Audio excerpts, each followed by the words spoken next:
Conte de fées en français. La fille poisson. Il était une fois, au bord d'une rivière, un homme et une femme dont la fille s'appelait Koi. Koi était leur seul enfant et était aussi méchante que vilaine. Koi, s'il te plaît, aide-moi à faire la vaisselle, d'accord? La soupe est en train de brûler. Et laver ces assiettes dégoûtantes? Tu es drôle, maman. Koi n'aidait jamais ses parents et à la place, dansait et jouait toute la journée. Cependant, un matin, sa mère parut si fatiguée que même Koi ne put s'empêcher de demander si elle pouvait faire quelque chose. Pourrais-tu, s'il te plaît, porter le filet de pêche au bord de la rivière et en repriser quelques mailles? Parce que ton père a l'intention d'aller pêcher dès l'aube. Bien sûr, maman. Koi prit le filet et travailla si dur qu'il n'y eut bientôt plus un seul trou. Elle se sentit tout à fait contente d'elle-même. Soudain, elle entendit un plouf et vit un gros poisson sauter en l'air. Koi lança immédiatement le filet dans l'eau et, plus par chance que par compétence, parvint à prendre le poisson dans son filet. Comme tu es beau!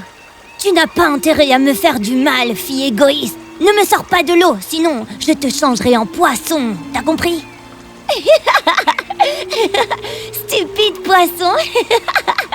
À ce moment-là, la mère de Koi sortit de la maison. Koi!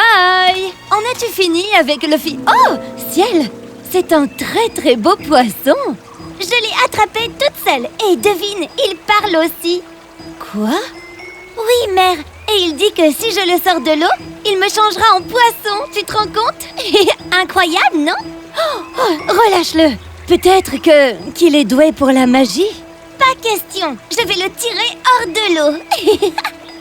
Ce disant, Koi tira le filet hors de l'eau et aussitôt, le poisson se transforma en étincelle magique.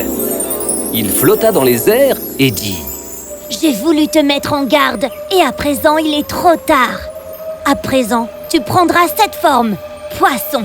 À présent, tu rôderas dans l'onde. Les étincelles magiques s'envolèrent et tout d'un coup, Koi se changea en poisson. Oh non! Mon enfant! Koi! Non! Koi se sentit bientôt mieux dans l'eau et fut en mesure de nager vers la mer toute proche. Aussitôt qu'elle eut atteint la mer, la vue de son visage triste attira l'attention de quelques autres poissons qui se pressèrent autour d'elle, lui demandant de leur raconter son histoire. Koi leur raconta donc tout ce qui s'était passé. Je ne suis pas du tout un poisson, mais une fille. Du moins, j'étais une fille il y a quelques minutes. Eh bien, si ça peut te consoler, cela nous est arrivé à tous. Courage, viens avec nous voir notre reine. C'est la plus gentille et la meilleure de toutes. Koi, un peu effrayé, mais plus encore à l'idée de rester seul, les suivit. Ils nagèrent de plus en plus profond et atteindrent bientôt le fond de la mer. Nous y voici enfin! Incrédule, Koi aperçut un magnifique palais. Waouh! Qui es-tu et d'où viens-tu? Réponds-moi! Koi hésita tout d'abord, mais les autres poissons la poussèrent et elle raconta tout à la reine. J'étais aussi une fille autrefois, une princesse s'il vous plaît. Je me suis mariée à un beau roi et j'ai donné naissance au plus joli prince jamais vu au monde. Mais hélas, c'était il y a bien longtemps. Mon enfant doit être un jeune homme à présent et mon mari doit être vieux, très vieux. Mais que s'est-il passé? Avez-vous aussi blessé un poisson? Oh, non! Je ne ferai jamais cela! Blesser les animaux, c'est mal et tu ne devrais jamais le faire, tu sais. Koi baissa la tête, honteuse. Vois-tu, la sorcière malfaisante nommée Zorba vit mon mari alors qu'il s'adressait à son peuple et en tomba follement amoureuse, ignorant qu'il était déjà marié avec moi. Elle alla voir son frère, le géant, et lui dit qu'elle n'épouserait nul autre que le roi. Le géant vint au palais, et lorsqu'il découvrit que le roi était marié, il devint furieux. Trouvant le moment opportun, il vint arracher la couronne de ma tête, me serrant à me briser. il s'éleva dans les airs et atterrit près de la mer. Juste comme ça. Cette couronne appartient à ma sœur, car elle est amoureuse du roi. Je vais te changer en poisson pour que tu ne reviennes jamais.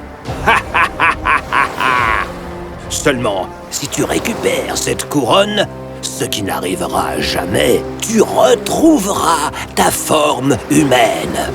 En attendant, ma sœur épousera le roi et deviendra reine. Non!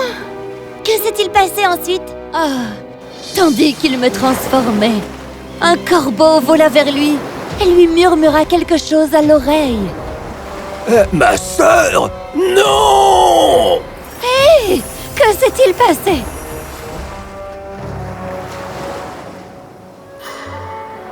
Le corbeau s'envola et moi, avec mon corps mi-humain, mi-poisson, je me suis assise sur les rochers, en larmes. C'est alors que je rencontrai le sage poulpe. Le destin de la mer est entre tes mains, car elle contient des êtres qui ne sont pas d'elle. Liés par des charmes, ils nagent tout le jour. À elle revient la potion, le pouvoir de changer en cerf, perroquet ou en singe. Elle te rapportera la couronne, brisant le charme qui tous emprisonne. Et voilà notre histoire. Nous avons tous été ensorcelés et nous ne pourrons rejoindre la Terre sous forme humaine que si je récupère ma couronne. C'est la seule condition. Je vous la ramènerai si vous me dites quoi faire. Ce n'est pas possible. Je vous en prie, donnez-moi une chance, s'il vous plaît. Je ne veux pas être un poisson le restant de mes jours. Je veux revenir chez mes parents. Mes parents, comme ils me manquent. À ce moment précis, Koi ressentit une légère irritation juste au-dessus de la bouche et éternua soudain.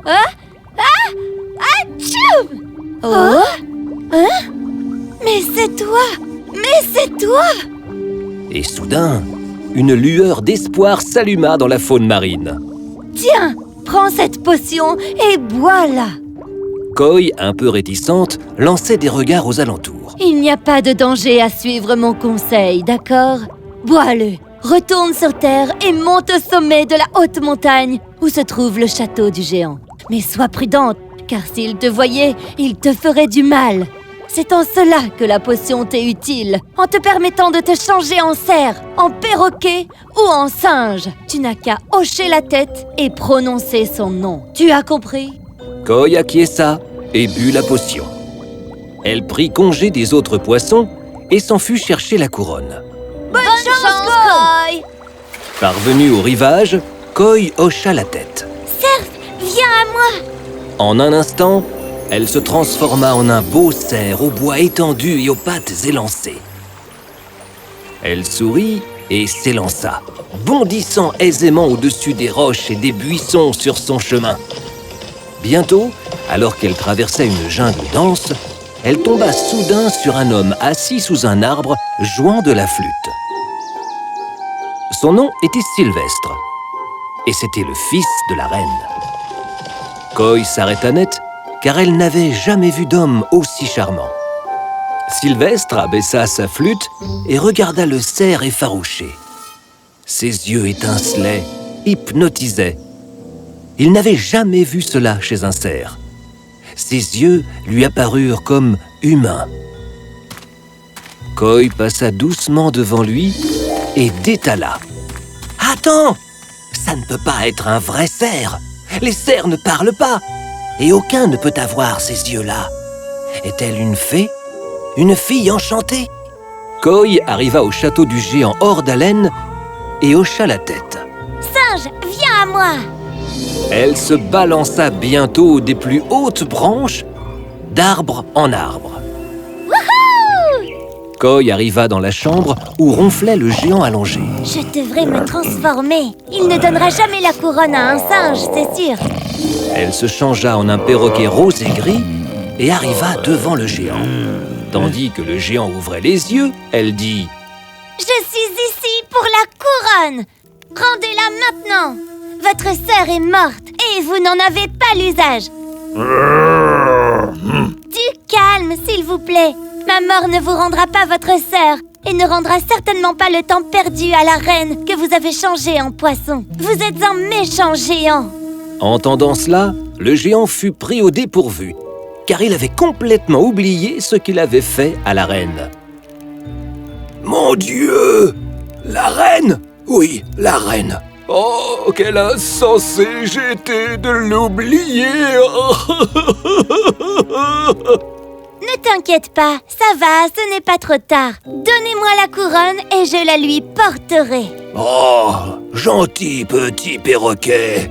Tiens, prends la couronne et dis à la reine que je suis vraiment honteux de mes actes.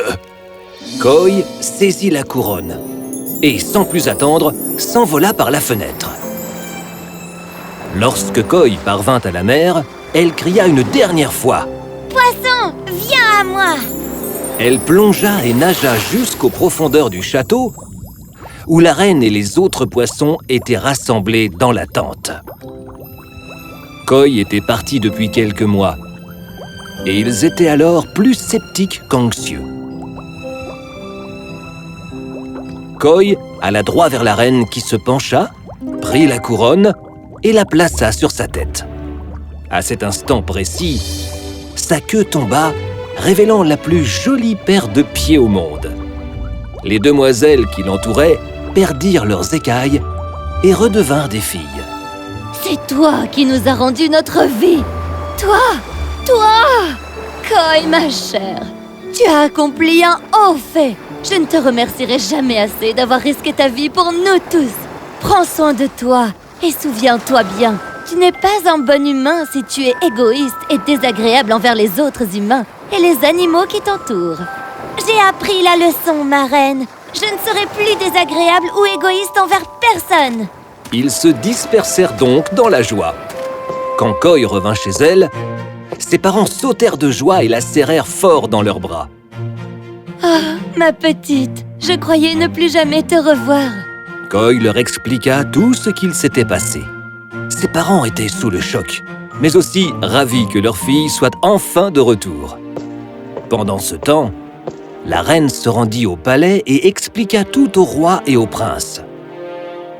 Le prince Sylvestre était très heureux de voir sa mère après toutes ces années. Mais au fond, son esprit ne songeait qu'au cerf merveilleux. Qu'est-ce qui ne va pas, mon fils? N'es-tu pas heureux de voir ta mère? Je le suis, mère. C'est juste que... Ah, laisse tomber. Personne ne comprendra. Parle-moi. Il n'y a rien qu'une mère ne puisse entendre de son enfant, tu sais.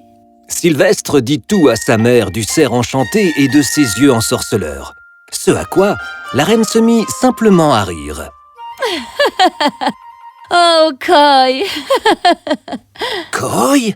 Mais de quoi parles-tu, mère? Mon fils, pourquoi ne viens-tu pas avec moi?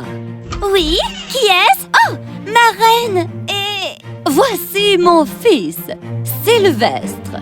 Sylvestre, voici Koi, celle qui nous vint à tous en aide. Je crois que vous vous connaissez.